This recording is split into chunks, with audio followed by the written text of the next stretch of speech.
So what'd you come home to? Like what was it like transitioning back to having a normal life? You know, you lost your mom and your girl, and like what was that like? I came home to fuck all the loss, right? All that. Yeah. I came home to realizing that I didn't have no help. Yeah. With my dream, which was to get my position back. Now that is what I came. Now my street niggas, you know, shout out to them. They made sure I'm in a Porsche. I got Rolexes on. Really? What? I just would think a lot of the guys who were doing dirt with you back in the day would probably not be in that position anymore. But they weren't. But the ones that's doing it now, that know I'm official. Really? Right now, my shine ain't even mine. My shine is from them. Yeah, that's the reason. You know, I just now got to the point where I could stand up. If I wanted to go buy jewelry, I could buy jewelry. If I wanted to go buy another car, I could buy another car. They put me in the Porsche. My brother put me in the Porsche. My partner from Atlanta sent me the first Rolex. My other partner gave me the other Rolex. Then rose gold. I can't even say the goddamn name. They the one that they get the fake ones all the time. Whatever. I don't even know. Baguette or some shit. Yeah, I had to sell that bitch. I got broke right, along the time trying to get back right. I had to sell that, but he didn't give a damn. It was mine. Yeah. But I said that to say, but with what I wanted to do musically, what you say holds true. The people that I was dealing with, they weren't in position. And the ones that were in position, they're so business minded, everything was about the numbers. Shout out to Tony Draper. Tony Draper is one and Hollywood Baby. You know, a couple of the people that still in position that was like, hey, you nigga, you know, still with you, you know, but I can do what I can do, you know what I mean? So yeah, that was the scariest part for me, is realizing, God damn, I got to start all the way over and I was that guy. And yeah. Rap game, short attention spans, typically. And it is also an art form that is in some way governed by the youth because they're the biggest consumer of rap music. So it's like the youth tend to always have their new thing that they're into. And so stuff that is 10, 20 years ago oftentimes kind of fades into the background to the point where it's not. And also, like, people just age out of like hip hop fandom. You know, a lot of people are 50 and they don't listen to rap anymore. And that's that's the thing. Yeah. See, you got guys that have gotten older, maybe not 50, 35 to 50, 35 to 55. That really came from this cloth. They really came from this era. Hip hop, that's all they know. Nobody's making music for them. They can't ride around and listen to goddamn NBA young boy all day. You know, they just got off work driving trucks and shit out. You know what I mean? Right. 50 years old or 45 or 35 years old. They might not, you know. Yeah. But he's going through his own youthful issues, and it'd be easy to imagine that a guy who's 50 is not. Well, that's all I'm saying. He makes great music, but he doesn't. I'm not. If in my opinion, he's not making the music for some of these older gangsters, right? I am. Right. So again, but I also the ones that come from a real cloth, real stiff street young, stomp down street young niggas that know it's official. They're like, oh shit, you know, I like this. You know what I mean? So I have kind of created a different demographic, right? And I've tapped into like maybe yourself. Right. You know, that you like hip hop, but you want to hear somebody kill somebody in every bar. Yeah. You see what I'm saying? Definitely. But at the same time, if you know me, like, man, I know Black done kill some motherfuckers. You know what I'm saying? You be like, so you can listen to it and you could appreciate it. You know what I mean? So if I was talking a whole bunch of shit that I wasn't really, you know what I mean? If it was a bunch of fake stuff, then you'd be like, yeah, I know Black, he's a sucker for real. But I mean, the beat's nice. Now the rap game's because they want you to have bodies and they want you to be 17.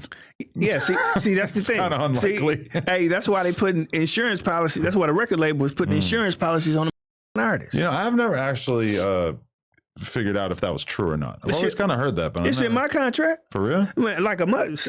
Why wouldn't it be? Shit. Okay, why not? Same logic. I should take out insurance policies on everybody working for me, right? Why not? Yeah, I mean, you should have to, right? Really? Like, just so I can get some money if they die? Like, no, I would rather gamble on other things. Well, I'm not gambling. See, because life insurance policy is kind of you're just gambling. That's a goddamn lie. You're going to die. Well, yeah. Ain't no gamble to that. Yeah. you lose, brother. Right. If you sit around here waiting to see if you gonna die, you lose. You dead. The gamble is that you will have people around you that need that money and that they will actually get it. Well, here's the deal. It's not for that purpose. It's for look at how many of them that die Right. that don't have it, and then their people can't even bury them. Then you get suckers jumping on the internet talking about he couldn't even pay for his funeral, blah blah blah. Well, no, if you f***ing with me in our paperwork, if hypothetically, if that's what I'm doing, then your burial is taken care of, bro. I don't want money off of benefit from you dying or whatever. But if I spent $100,000 on your project and you die and your family don't have anything, then I just kind of lost. But at least let's make sure that this, if you over here with Scar for Life and Twisted Black, and then you're taken care of. You know? Right. I mean, it is kind of crazy to think about it. If I pay for life insurance for the next 20 years and I don't die, I just unsuccessfully gambled on my own death 20 years in a row.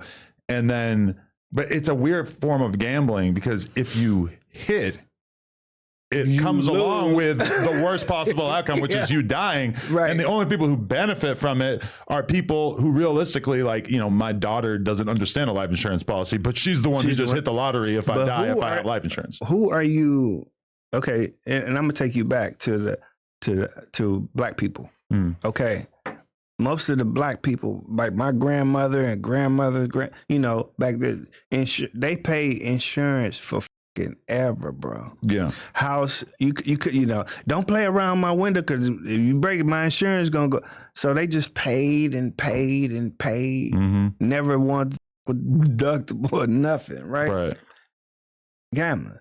I guess you call it a gamble, and nobody won but the insurance company. Well, I know a guy who owns a house in Calabasas. Shout out DJ Vlad, and he didn't realize that he wasn't paying for fire insurance for many, many years. And then all of a sudden that whole area is in flames and tons of the houses around the area burned down. I mean, he essentially like made money by not having fire insurance up until the moment that he all of a sudden realized that he needed it. Yeah. And then he was desperate to get it. He probably would have paid 10 times the market rate. But think about it though. If you got a life insurance policy, man, it's not for you, bro. Yeah. It's for whomever, right? Yeah. Because at the end of the day, like the way I feel like for me, if this is just my logic, I'm not telling nobody else to do it, by me being in the music game, and not only me being in the music game, me being good in the music.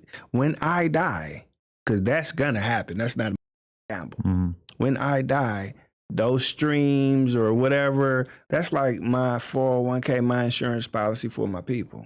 You see what I'm saying? Outside, so throw me in a wood casket and burn me up and send me on. Don't spend no money on that. I mean, you want to think about an even weirder version of it is like, I have a Snapchat account and a Facebook account and all these accounts that I don't touch. I don't manage them. I don't touch them, whatever.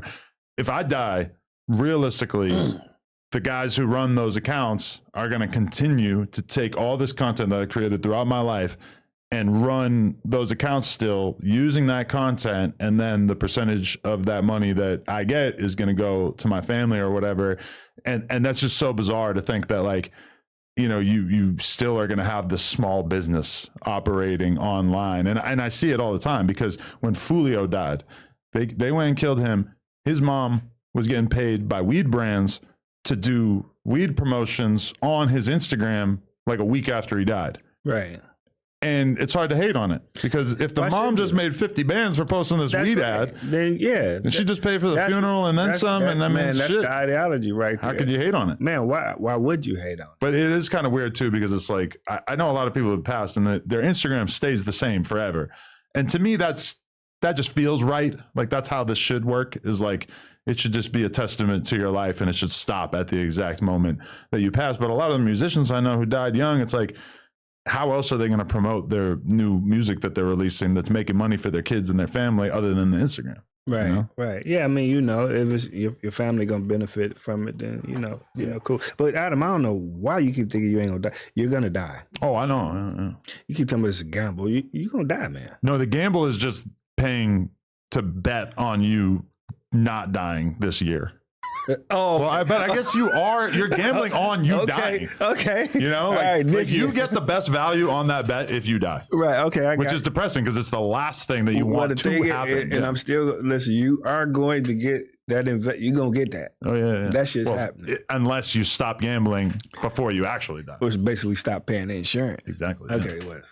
Yeah. I am aware that I pay a significant amount for life insurance right now, but I don't really actually know the numbers. Yeah. Uh-huh. I am paying for it, though. It's out there. Of course you are. I don't know. This is my accountant is like, this is probably something you should do. I'm Absolutely. Like, I'll listen to you. Smart. Okay. Everything 420 really is the plug. They've got everything you need in one place. From top tier glass to new strains and even mystery boxes with surprise gear, their app is smooth, they ship quick, and there are always discounts going on. Use code NOJUMPER at checkout.